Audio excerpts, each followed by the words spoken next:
Trent, we can't see you. Oh no. Okay, Trent. Let's move over a little. I just turned the TV back on by accident. Okay. All right, that's fine. All right, all of us are gonna have to squeeze in. So, hello everybody, and welcome to Tubi Trash, a show where we watch terrible movies that I found on Tubi. And we watched. Well, first of all, let's introduce ourselves because some of you guys have channels that you might want to plug. So I'm John Carl Barth. I run this channel. Hi, I'm Darren Logue. I love talking about video games and, of course, comics. Trent, you got a channel? Do you know? I don't. My name is Trent Nichols. I don't have a channel, but I love everything video games, movies, music. What about your Red Zoom 727 channel? Yeah. I mean, I have that. You haven't uploaded in like 7 years, though. Yeah. All right, hang on. I haven't updated. All right, Maz, you want to introduce All right, cool. yourself? Can I plug Did you you- as a future channel? Darren, please. Cool. Did the YouTubers get their links out? I'm Moz. That's all you need to know. Cool. Okay, so we watched the 2021 action thriller Rogue Hostage, starring Tyrese Gibson and John Malkovich. You admit to what you did? No! All these people died.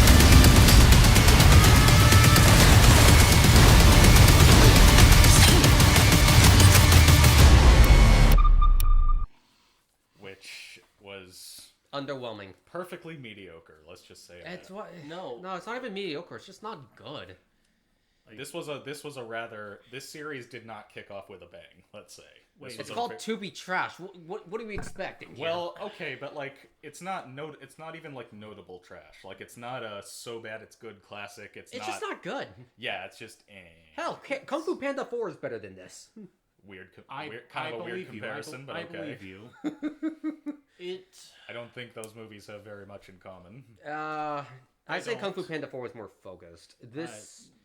This kind of felt all over the place. I'm still confused about so many of the plot points in this movie. Yeah. We should at least try to summarize before we get into things. So this is so Tyrese Gibson plays a veteran of, as we were joking, a veteran of the Battle of the Random Ass Forest.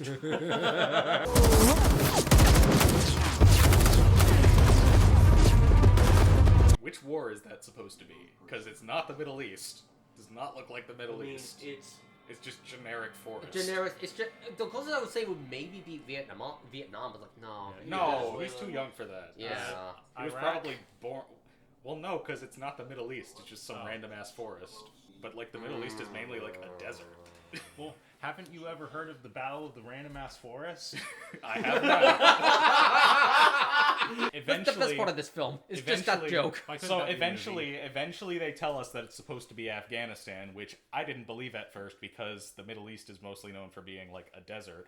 You looked it up. Apparently there are forests in Afghanistan. There are forests, yes. But my point still stands. It is a god-awful, cheap-looking ass. It's not a battle good-looking scenes. set. Like or it's all location or whatever. very clearly just shitty-looking day for nights. And we only see like a handful of soldiers, and we never see the enemy, and a couple shitty-looking like fake muzzle flashes, and that's it.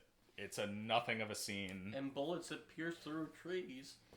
Let's- That literally phase through trees. Yeah, without that hitting like it. clipped through trees. If we can just give a really quick synopsis of this film, it's just a much worse Die Hard. Yeah, so conceptually, I think this movie might have turned out interesting in different hands. That's the because thing, yeah. What it is essentially it's just like it's a single location thriller at a grocery store. Single location thrillers can work really well when done right. Die Hard, Yes. Die Hard, as an example. There's Die Hard, but like even on a low budget. Yeah. Like this is clearly a low budget movie, and so is like Reservoir Dogs. That's a Yeah. classic. Yes. It's so unremarkable that all you can really notice is just how cheap it all looks. Yeah. Yeah, Oh, definitely. it looks like most of the budget was Went into special effects. used. Not And even. no. Not even? No, it went to hiring both Tyrese and John Malkovich. Yeah, it was to I getting believe that. it was to getting two somewhat recognizable names in order to sell the movie. Yeah, That's what I it was believe. just done for marketing purposes. That's it. And this is for Aragon. So there's this politician, Sam Nelson, played by John Malkovich, and he is having some sort of press conference, maybe, type of thing at a... Yeah, I think it's a press conference. At a grocery It was a store press that he conference for his owns, campaign. because for some reason this politician owns a grocery store called Nelson's, and there are some terrorists that like hate the politician for what we find out later are personal reasons, and also want money, so they hold the place hostage. Attention shoppers! Nelson's is now mine.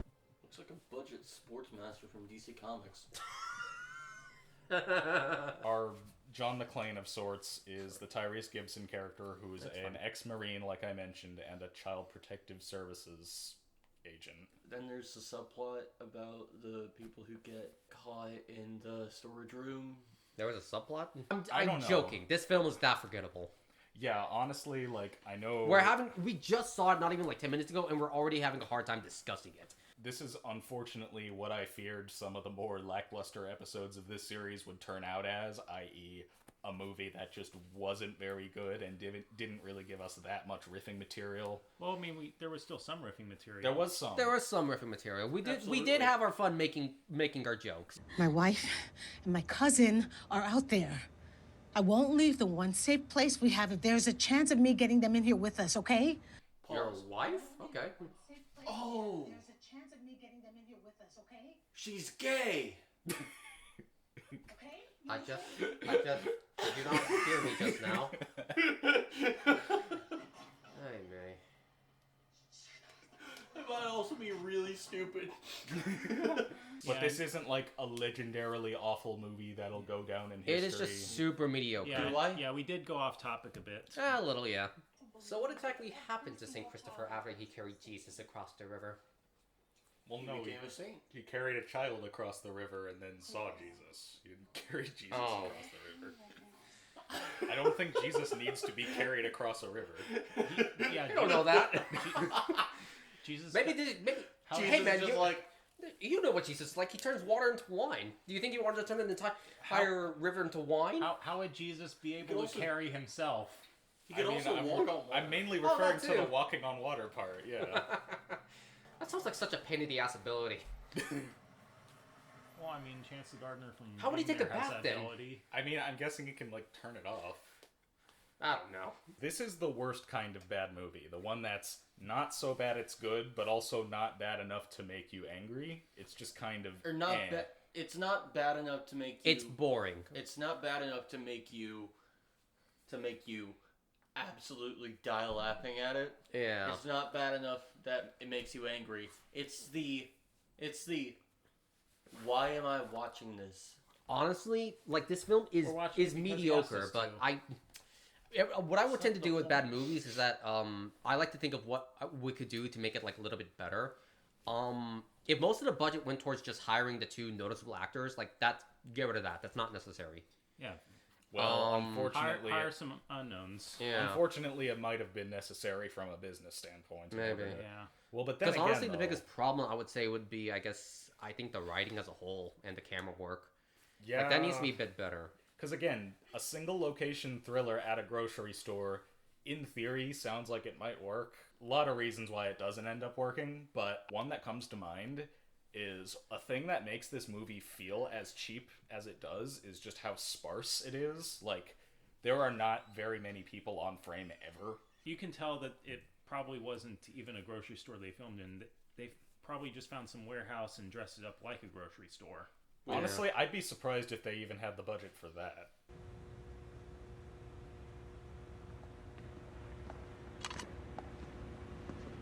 Oh my goddamn God's not dead. And Crazy Rich Asians. Hey, Greta Gerwig's Little Women. This movie is so boring. We're all we can do is point out the DVDs on the shelf. They probably just look through their grandmother's DVD collection and just pick some random movies. Well, out or they of just it. used whatever the actual inventory at this store they were filming at. Assuming this was a real store. Honestly, Isn't that all fake? Why is that? What's all fake? All the watches and that gift card in the background says it looks like Cricket Wireless, but it just says ticket. Yeah, that's a good question. Because, like, on the one hand, yeah, a lot of the grocery store looked fake and shoddy, but also, like, at the same time, it would have been a lot easier within their budget to like just film at some random grocery store. I still think that's what they did, but I could be wrong. But also parts of it look really fake. Yeah. Oh yeah, 100%. But anyway, as I was saying, this movie looks really, really sparse, and there's hardly anybody actually in it. And rather than actually, like, that doesn't help it look, that doesn't make you forget how cheap it is. Like, all it does is, it makes you think this is a low-budget movie trying to be a Hollywood movie. Yeah, that's its biggest problem. It's just trying to copy someone else. The problem is it's not a Hollywood movie. Yeah. And here's the thing. I speculated while we were watching. So this is this was released in 2021, but I thought perhaps the reason why it felt so sparse was A, budget, but B, perhaps it was filmed during COVID. Which that makes 100% Yeah, that's not the movie's fault if that's the case. Yeah, well, But it still. is.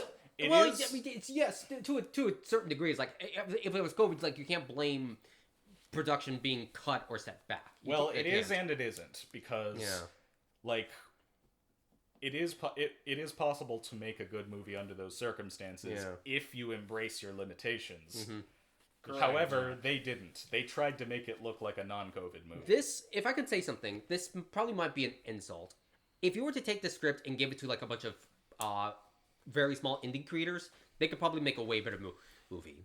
This probably was a bunch of very small indie creators. I don't I know. saw all of them in the intro reel. No, I feel like if they were like if they were like take it and just put it on YouTube, it might be better. Like, I mean, like, there's a lot. Are you kidding me? Low battery again?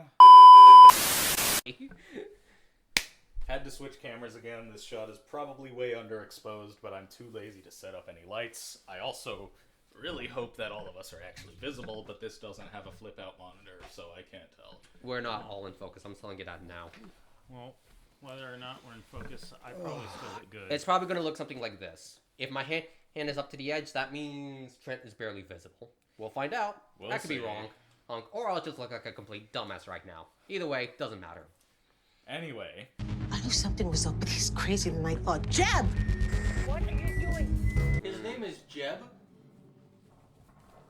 His name is Jeb. My name is Jeb. Same brain cell. Let me be clear before we continue. I did have fun watching it with you guys, but I would not watch this movie in my own time. oh Yes. god, no. Oh yeah. This would have been, our banter was like the only thing that kept this even The remotely battle of interesting. random ass forest was the only good part of this movie. Yeah. And also asking if the girl had a job. Yep.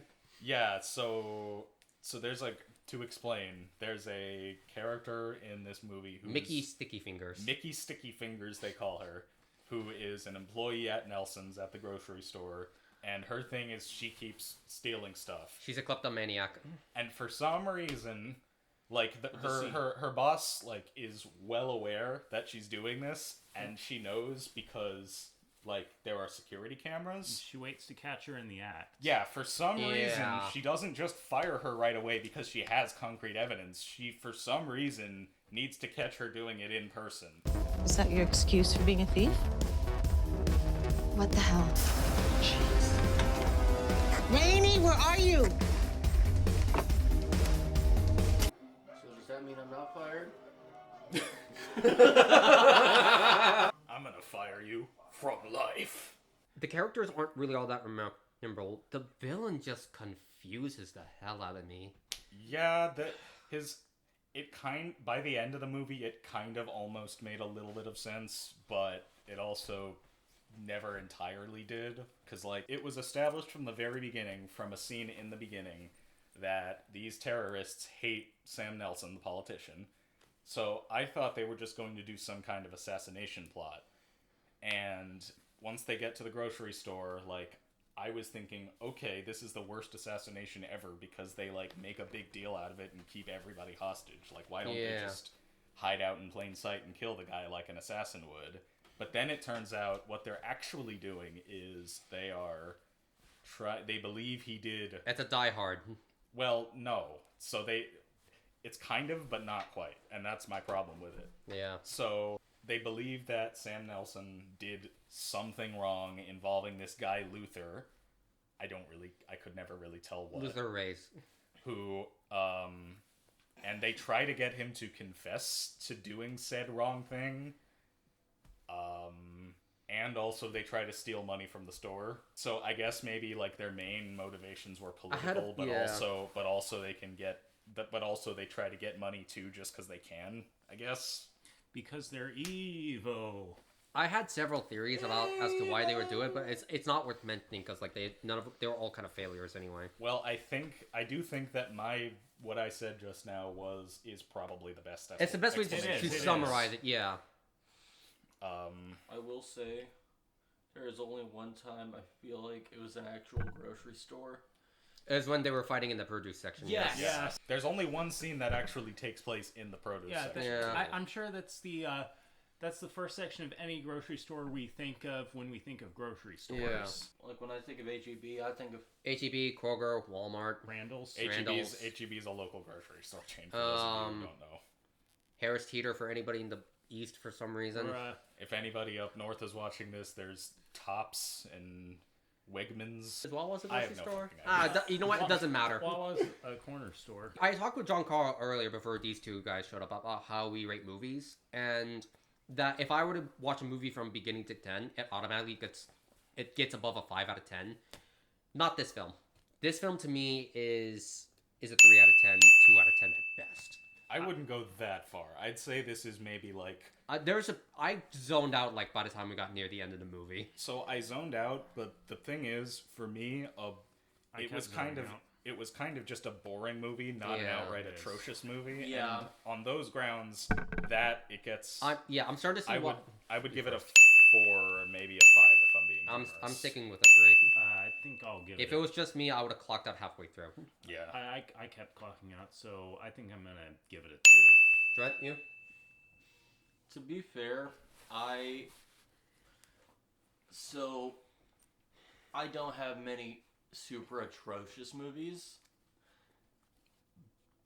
and this one wasn't that disgusting. It was more or less mediocre. Yeah. Yeah. But that's the thing, though, yeah, is that I'm if giving- this is a 2 out of 10 to you guys are gonna hate the rest of this series. I'm giving it a... I'll still love doing it. I'm sticking within my rules. We're only gonna hate the movies in the series. All I'm saying is that y'all's standards are probably going to get lower the more bad movies. No, you I'm watch. taking- Can we watch some good movies for Hey, once? it's please. called- We can, just not on this show. It's called Tubi Trash. We know what we're in for. My ranking is 4. 4? Okay. 4 out of 10? All right. That I agree with. Let's be clear. We all agree, despite us giving us such harsh views, if this script was given to someone else, the script does have potential. Yes. Well, Yeah, I wouldn't maybe say give it to a I different wouldn't say the director. script. I would say the concept. The concept, Yes. the script, whatever. You would have it has to, potential. You would have to execute this rather like this isn't really that well written of a movie. Like, either. if given the proper time, if given the proper budget, the proper whatever it needs, Time. it didn't time, even it could easily be a 7, possibly at an 8 out of 10 movie. It didn't honestly. Budget. It didn't even need a bigger budget. I would say because there are like honestly for a one location movie like this, like there are a lot of great low budget movies that take place all in one space, like Yeah. this movie does. Yeah. It's just that it just needed better writing and better everything else. Better writing, better direction. You know, we pointed out, as far as we could tell, literally, not an exaggeration, not hyperbole, literally every shot in this movie is handheld. Yeah. Handheld can be used well, and to be fair, like, the Yeah. handheld in this movie on its own is not, like, nauseating Taken 3 type handheld. It's mostly, like, kind of just a little bit of shake here and there. That I don't mind in and of itself. But it is literally the entire... I did not notice a single shot that was locked down on a tripod. Final thoughts. Meh. I think when I leave here, I'm going to forget about the film. In fact, I think I've already forgotten about it. So, I was looking at all the movies that Tubi has released, and I saw that Tubi houses two of with the prestigious 0% of Rotten Tomatoes. You're talking specifically about the list that For Yes. context, I made a list of potential candidates for this show. Yes. That's what he's talking about. Two of those movies were on the 0% on Rotten Tomatoes. I didn't realize it, but this was one of them. Which, to be fair, Rotten Tomatoes is not the be-all, end-all. No. All it means, it doesn't mean that it's, like, objectively a 0 out of 10 movie. It's No, not. this one, like I said, It I give it a means- 4. The fact that it has a It score is means a that- miracle in of itself. Well, what it means is that, like, 0% of critics gave it a positive review, which I suppose is understandable, A. Yeah. And B, I doubt a movie like this even got that many reviews to begin with. Yes. So Probably you not. wouldn't put probably I wouldn't put that much stake in the Rotten I Tomatoes know. score. I don't think the number of reviewers on Rotten Tomatoes crossed the double digits with this one. I was gonna say who would bother to review this, but we did. You dragged us into it. This is my fault. Speaking of which, I would like to apologize both to the audience and to all of you that the first episode of this series is Why? so underwhelming. Why do we have to watch I'm trash? just happy I was- to be here. I was planning for this series was for like the absolute best episodes to He be. chose this at random. Well, yeah, okay, let me explain. So, at its best, I think this show is going to be us ripping on some of the most god-awful crap you've ever seen. But with that said, in deciding candidates for this show, I just kind of went through Tubi randomly and added a bunch of stuff to the list that I thought looked like schlock. And as far as deciding which one goes, I just used one of those, like, spin the wheel sites. So this is completely random. So unfortunately, it is kind of inevitable that there are going to be movies on this show that are kind of just meh. However, I apologize that it had to be the first episode because I wanted to kick this off with a bang, and we really did not. Hobie, I'm just glad to be here. That's Me too, true. Trent. Can I end this with asking y'all a question? Is there any movie that is there any hostage movie that you would recommend to watch instead of this? Die Hard. Die Hard. This is Aside from Die Hard and Die- Taken. Die Hard 2. I hate Die all- Hard with a vengeance. I hate all of you. All right. We love you too. This is how we end the year, huh? Yep. Well, Well, this actually- might not actually get posted until early 2025. Actually, I'm I'm so happy. For context, today is the 29th of December. Actually, I'm ending the year with the Faded podcast. I'm episode so Sonic glad 3. I have Oh yeah, let Darren plug his podcast. plug your Yes. podcast. Yeah, I've been doing a podcast with my friend Oscar since the end of 2016. Hi, Oscar, if you're watching this. And we're going to be uploading a podcast about Sonic the Hedgehog 3. We're recording it after I get home. So let's wrap this up so I can get home and record the podcast. Yeah, you need to Yep. get going. Movie bad. Bye. It was an experience. Well, it's a good thing I have another movie coming up soon that should be way better to watch. I'm not ending the year with that garbage. It was a movie of all time. All right. Does anyone else have anything else to say? No. Thank you guys so much for checking out our video for whatever reason. check out his channel. Check out his channel. Sure, check out his channel too, I guess. You're already checking I'm out me. my channel. I don't care. You can check me out if you want. Are you gonna add? Sure. Are you gonna add some of us as featured channels? Okay, guys. Thank you for watching. You have a good night. Bye. Adios.